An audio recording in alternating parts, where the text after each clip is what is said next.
अगर निया को जालिम की भूख को सच में शांत करनी थी तो उसे अपने ही घर की दीवारों से बाहर शिकार ढूंढना पड़ता। जटायु घर की सुरक्षा पिछली घटना के बाद बहुत ही कड़ी कर दी गई थी। पहरेदारों की ताकत चाहे बादलों की तरह ढीली ही क्यों न हो, पर प्रमुख धीरज जी कब सख्त कदम उठा ले इसका कोई भरोसा नहीं था। ऊपर से संत जी के आने में बस कुछ ही दिन बचे थे। ऐसे में कोई और मुसीबत उठाना पूरे घर के लिए भारी पड़ सकता था। निया खिड़की के पास खड़ी रही, उंगलियां चौखट पर थपथपा रही थी।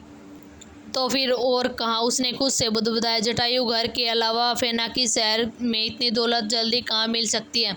अचानक उसकी आंखों में चमक आ गई।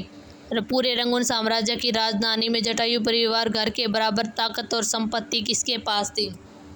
बाकी चार बड़े घराने, उसके होठों के कोने हल्के से ऊपर उठे। वह मुस्कान मासूम नहीं थी, और उसी मुस्कान के साथ सबसे पहला निशाना बना नील अजगर घराना, फिर सफ़ेद बाघ घराना, फिर काला कछुआ घराना। एक एक करके सबकी हालत वही हुई जो जटायु घर की हुई थी। कुछ ही दिनों में 5 बड़े घरानों पर जैसे ग्रहण लग गया हो। सबसे पहले जटायु घर में सामान गायब हुआ था, उसके बाद नील अजगर घराना, फिर सफ़ेद बाघ घराना, फिर काला कछुआ घराना। तीनों एक निर्दयी छोटे चोर के हाथों लूटे। सिर्फ किरीन घराना इस कहर से बच चुका था। बाकी घरानों ने जटायु घर की तरह ही चुप्पी साध ली। इज्जत और नाम का सवाल था, अपने घर के लोगों के अलावा किसी को भी भनक नहीं लगने दी। बाहर से सब कुछ सामान्य दिखता रहा। दीवारें खड़ी थी पर दरवाजे खुले थे, चेहरे स्थिर थे पर अंदर बेचैनी। हर घराना यही समझता रहा कि बदकिस्मती सिर्फ उन्हीं के हिस्से आई है। बदनामी से बचने के लिए सबने चुप रहना बेहतर समझा। ऊपर से शांति, भीतर से हलचल। गुप्त रूप से लोगों को भेजा गया चोरी हुए सामान की तलाश में, और धीरे धीरे सारी डोरें एक ही जगह जाकर टिकी, किरीन नीलामी घर। अगर वे चारों घराने एक जगह बैठकर शांति से बात कर लेते तो उन्हें तुरंत समझ आ जाता कि चोरी का तरीका एक जैसा था। सिर्फ सोने के बर्तन और कीमती गहने गायब हुए थे, बहुत महंगे थे, पर जानलेवा नुकसान नहीं था। भंडार गृह में रखे दुर्लभ खजाने जो के त्यों पड़े थे, किसी ने उन्हें छुआ तक नहीं था। फिर भी लगातार हुई चोरियों ने राजघरानों को डरा दिया था, जैसे धनुष की हल्की सी टंकार से पक्षी उड़ जाए। भंडार गृह की सुरक्षा 3 गुना कर दी गई थी। रात दिन पहरे, तलवारबाज चौकन्ने, तीर धनुष वाले तीरंदाज छतों पर तैनात। सबके मन में एक ही डर था, पहली बार शायद बस परख की गई थी, पर अगली बार असली वार हुआ तो। भंडार में रखा एक एक सामान अनमोल था, उनमें से एक भी चीज चली गई तो खून की उल्टियां करनी पड़े। कुछ दिनों तक चारों घरानों को डर और आशंका में जीते रहे, लेकिन वह छोटा चोर जैसे हवा में ही गल गया। फिर कोई घटना नहीं हुई। उधर उसी दौरान नीरव जी के पास निया की तरफ से एक नई खेप पहुंची। जब नीरव जी ने सोने के बर्तन और गहने के छोटा सा पार्ट देखा तो उनके चेहरे पर मुस्कान की जगह उलझन आ गई। ए भगवान, उन्होंने माथा पकड़ लिया। ये सामान आया था वह लगभग उतना ही था जितना खुद किरीना घराने के पास मौजूद था, और अब यह सब एक ही ग्राहक द्वारा भेजा जा रहा था।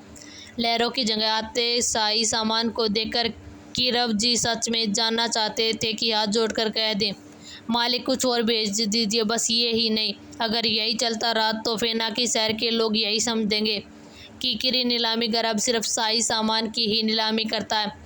नीरव जी गहरी सांस लेकर उन्हें चमकते गहनों को देखने लगे। उन्हें जरा भी अंदाजा नहीं था कि असली तूफान अभी शुरू नहीं हुआ था, और जब वह छोटा चोर अगली बार कदम बढ़ाएगा तो शायद इस बार सिर्फ सोना चांदी ही निशाने पर नहीं आएगा। तो क्या होगा जब सच्चाई सामने आएगी। जब निया ने जटायु घर से सामान उठाया था तब उसके मन में एक ही सीमा थी, अपना घर है, चाहे जैसा भी हो अंत अपना ही होता है। उसने वहाँ सिर्फ अपनी काबिलियत परखी थी, उसने उसमें न्यूनतम ही लिया था, इतना कि चोट लगे पर घाव गहरा न हो। पर बाकी घरानों के साथ अलग बात थी। इस बार उनके पास कारण भी था और अवसर भी। उन्हें साफ दिखाई दे रहा था, उड़ते हुए हंस के पंख तक नोचे जा सकते थे यदि समय सही है, और निया समय पहचानती थी। उसकी हरकतें ऐसी थी कि सुनने वाला क्रोध से कांप उठे। नील अजगर घराने में एक युवा स्वामी जिसके सिरहाने 7 सितारा खजाना तलवार टंगी रहती थी। तलवार की म्यान पर जड़े रतन की और सोने की तलवार, बारीक सजावट, सुबह होते होते सब गायब, जैसे किसी ने धैर्य से बैठकर एक एक जड़ाऊ हिस्सा उड़ा लिया हो। सफ़ेद बाग घराने की एक महिला, जिसका सफ़ेद जेड का शतरंज बोर्ड, न बोर्ड बचा न गोटियाँ। गोटियाँ खेलने वाले 2 स्वर्ण पात्र भी साथ ले गए, यहाँ तक कि उनके खालिसा सोने के ढक्कन भी नहीं छोड़े। काला कछुआ घराने में तो बात और भी आगे बढ़ गई। एक औरत जिन्हें वयस्क होने पर गहने, नीले क्रिस्टल का हार और कंगन भेंट मिला था, वह उन्हें कभी नहीं उतारती थी, वह स्नान में न निंद्रा में। पर एक सुबह हार भी नहीं था, कंगन भी नहीं, बस एक ही रात की नींद और सब कुछ शून्य हो गया। घर वालों का यही माना कि वह निर्दयी चोर स्वयं कक्ष में आया और सोती हुई औरत के शरीर के गहने उतार ले गया। यह अपमान सहन न पाकर औरत ने सिरहाने पर सिर दे मारने की कोशिश की। मैं निर्दोष हूँ। उसकी सिसकियाँ पूरे कमरे में गूंज रही थी। घर के मुखिया जी को स्वयं उन्हें पकड़कर रोकना पड़ा। उसी समय गुप्त आदेश दिया गया, यदि चोर पकड़ा जाए तो उसे तुरंत मारना नहीं, जीवित लाया जाए। कहीं यह संकेत तो नहीं था कि किसी बड़े घराने की बेटी का भाग्य किसी निमन कुल से जुड़ सकता है। जो भी हो, तीनों घराने अस्त व्यस्त हो चुके थे। एक छोटे बेरहम चोर ने उन्हें भीतर तक हिला दिया था।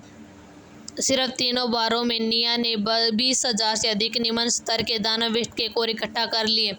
पहले के 2,000 जिन्हें जालिम पहले ही सोख चुका था जोड़ दिए जाएं तो अब उसे भी कुल 30,000 में से बस 5,000 और चाहिए थे। जब उसने अपनी आंखों से देखा कि जालिम ने 20,000 कोरे की पल में आत्मघात कर लिए, उसके चेहरे पर एक शांत उजली मुस्कान फैल गई, जैसे वसंत की हल्की धूप किसी बंद खिड़की के भीतर उतर जाए। उसने अपने बाह पर बने सील को छुआ। वह लगभग देख सकती थी कि वह 30,000 पूरे होंगे।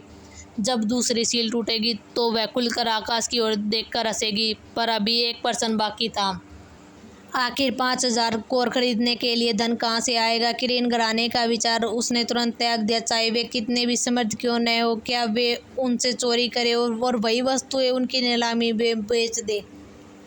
यह मूर्खता होती। बाकी 4 बड़े घरानों से वह पहले ही बहुत कुछ ले चुकी थी, अब उनसे विशेष लाभ की आशा नहीं थी। तो फिर पूरे राजधानी में केवल एक ही स्थान बचता था, राजमहल। उसी समय राजमहल के भीतर रतन जटित मुकुट धारण की एक वृद्ध महाराज जी को अचानक पीठ पर सिरन सी हुई। उन्हें पल भर के लिए पीछे मुड़कर देखा, जैसे कोई अदृश्य दृष्टि उन्हें देख रही हो।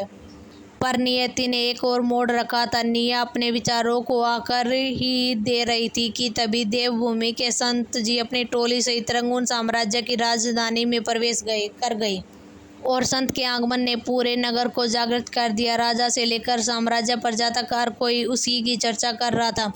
देवभूमि वह मंथन ग्रह के किसी भी साम्राज्य के अधीन नहीं थी। समुद्र पार अपनी अलग भूमि पर स्थित, न विशाल क्षेत्र, न अपार सेना, फिर भी ऐसी शक्ति जिसे कोई भी साम्राज्य रुष्ट करने का साहस नहीं करता। और निया ने जब यह समाचार सुना तो उसने धीरे धीरे आंखें बंद कर ली। उसकी योजना कुछ समय के लिए रुक गई थी, पर खेल अभी समाप्त नहीं हुआ था, बस थोड़ा सा ठहर गया था। देवभूमि में कोई आम इंसान नहीं रहता था। वहाँ हर व्यक्ति को देवदूत कहा जाता था और हर एक के पास हैरान कर देने वाली ताकत होती है। मंथन ग्रह के सारे साम्राज्य अगर हाथ मिलाकर भी देवभूमि पर हमला कर दे, तब भी वे उनकी पहली रक्षा कवच तक नहीं तोड़ पाएंगे। इसी वजह से मंथन ग्रह का हर इंसान देवभूमि में रहने वालों को आदर से देखता है। जब यह खबर फैली कि संत रंगून साम्राज्य आ रहे हैं तो 5 बड़े खानदान पूरी ताकत के साथ राजधानी के मुख्य द्वार पर इकट्ठा हो गए। परिवार का एक भी सदस्य पीछे नहीं रहा। जैसे ही देवभूमि का दूत राजधानी में दाखिल हुआ, सड़क के दोनों ओर खड़े लोग ने खुशखबरी फूलों की पंखुड़ियां बरसाई। शहर के फाटकों पर खड़े रक्षक ऊपर से आतिशबाजी छोड़ने लगे। तुरंत ही मधुर आवाज आसमान में गूंज उठी। तो आतिशबाजी कभी युद्ध के लिए बनाई गई थी, वहीं आज दिन दाड़े आसमान में खिल रही थी। जादूगरों द्वारा छोड़ी गई रोशनी सूरज की चमक में भी फीकी नहीं पड़ी। रंगून साम्राज्य के सम्राट खुद अपनी सेना के साथ आगे बढ़े और सबके आदर के भी संत को महल तक ले गए। उन्होंने यह सारा शोर और उत्साह निया से बिल्कुल जुड़ा नहीं था, क्योंकि जटायु खानदान के लिए वह एक दाग मानी जाती थी। उसे संत के सामने आने की इजाज़त नहीं दी गई, इसलिए वह हवेली में अकेली छोड़ दी गई। वह अपने बिस्तर पर बैठी, चेहरे पर हल्की सी खींच साफ थी। बात यह नहीं थी कि वह संत से मिलना चाहती थी, असली बात यह थी कि संत के आने से उसके महल में घुसने के प्लान को फिलहाल के लिए टालना पड़ा था। जब सब लोग खुशी के आंसू बहा रहे थे, वही एक चोरमनी मन चिड़ी बैठी थी। उसे लग रहा था जैसे किसी ने उसके काम के बीच में टांग अड़ा दियो। किसी और के काम में दखल देना ये तो सीधा गलत बात है। उसने दांत बींचकर बुदबुदाया। आमतौर पर संत पहले महल जाते हैं। स्वागत समारोह के बाद धीरज जी पूरे परिवार को लेकर वापस हवेली लौटे, जो अब जटायु खानदान के लोग मुस्कुरा रहे थे। चेहरे पर गर्व साफ झलक रहा था। तभी पीछे चलते हुए एक सदस्य हर पड़ा।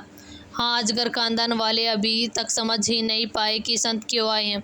अगर उन्हें पता चल जाए कि जटायु परिवार को जगाने आए हैं तो काफ़ी गुस्से में उनकी दाढ़ी टेढ़ी हो जाएंगी। धीरज जी बाकी सबसे ज़्यादा शांत थे। सालों से उनके चेहरे पर एक सख्त खाली सा भाव रहता था, मगर आज की बात अलग थी। होठों के कोने पर हल्की सी मुस्कान खुद ब खुद आ गई। उन्होंने गंभीर आवाज़ में कहा, ज़्यादा खुलकर मत दिखाओ संत, कल हमारी हवेली आएंगे, सब तैयारी ठीक है ना? मामला खानदान की इज्जत का था। जरा सी चूक बर्दाश्त नहीं थी। सिद्धार्थ ने सिर झुकाकर कहा, जी प्रमुख, सब तैयार है। धीरज जी ने संतोष से सिर हिलाया। फिर कुछ याद आया। सिद्धार्थ के पास कुछ फुर्तीली दासियाँ भेज दो, वहाँ सिर्फ अंगरक्षक हैं। छोटी लड़की को वे कैसे तैयार करेंगे? जी सिद्धार्थ चौंक गया। उन्हें समझ नहीं आया कि प्रमुख अचानक किसकी बात कर रहे हैं। धीरज जी ने सीधे शब्दों में कहा, कल संत उम्मीदवारों का लावा घाटी ले जाएंगे, जहाँ जटायु परिवार के साथ अनुबंध स्थापित होगा। वो लड़की चाहे जैसी भी हो, संत के सामने अस्त व्यस्त नहीं दिखनी चाहिए। सिद्धांत कुछ पल वही खड़ा रहा, जैसे लकड़ी का पुतला हो गया हो। उसे यकीन ही नहीं हुआ कि प्रमुख किसका जिक्र कर रहे हैं, पर वे बेवकूफ़ नहीं थे। उन्हें साफ साफ समझ आ गया था, धीरज जी जिस छोटी लड़की की बात कर रहे हैं वह कोई और नहीं आती।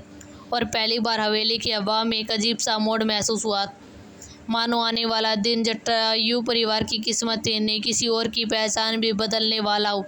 तो कुछ खास होने वाला है कल। किसके नसीब में जटायु परिवार की विरासत?